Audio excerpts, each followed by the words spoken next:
ini saya telah melaksanakan tugasan penilaian akhir saya, iaitu membuat buku cerita.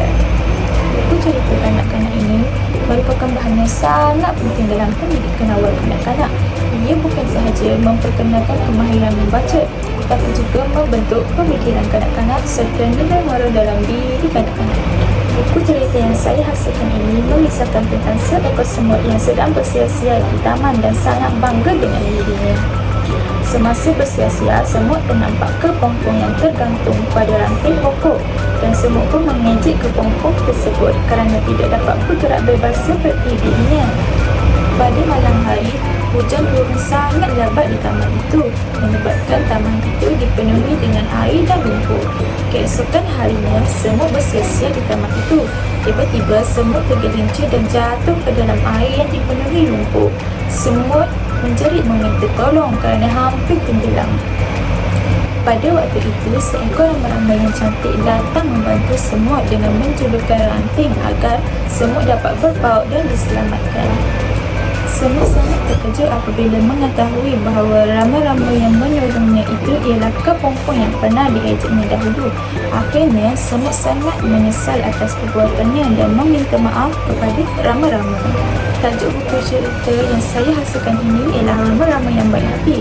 Saya memilih tajuk ini kerana menggambarkan tema utama, iaitu seekor rama-rama yang mempunyai sifat yang penyayang, berharga mulia dan suka menolong walaupun pernah diejek oleh semut.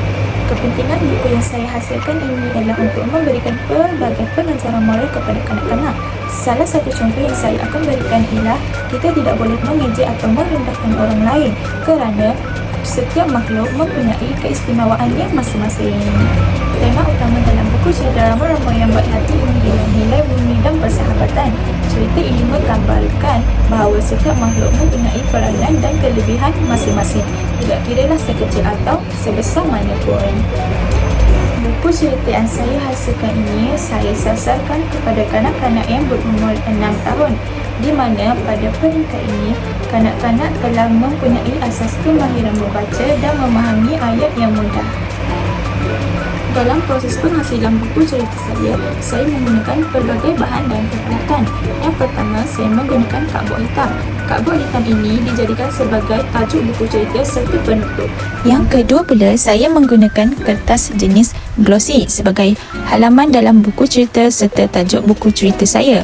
Kerana kertas jenis glossy ini memberikan permukaan yang licin, berkilat dan berkualiti tinggi, menjadikan warna serta ilustrasi kelihatan lebih terang, jelas dan menarik perhatian kanak-kanak.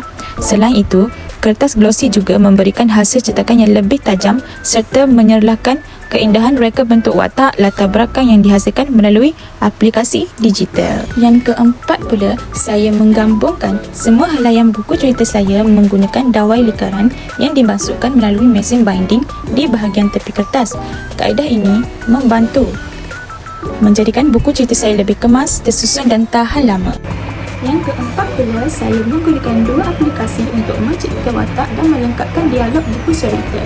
Yang pertama ialah saya menggunakan aplikasi Cici untuk mencipta watak, dan yang kedua pula ialah saya menggunakan aplikasi Canva untuk melengkapkan dialog saya. Sebagai penutupnya, dalam proses penghasilan buku cerita Rama-Rama yang Baik Hati ini telah memberikan saya pengalaman yang sangat menyeronokkan. Bukan itu sahaja, dalam tugasan ini juga saya mempelajari cara menyiapkan buku cerita yang memberikan impak positif kepada kanak-kanak. Itu sahaja daripada saya. Semoga kita dapat berjumpa di lain masa. Terima kasih dan bye.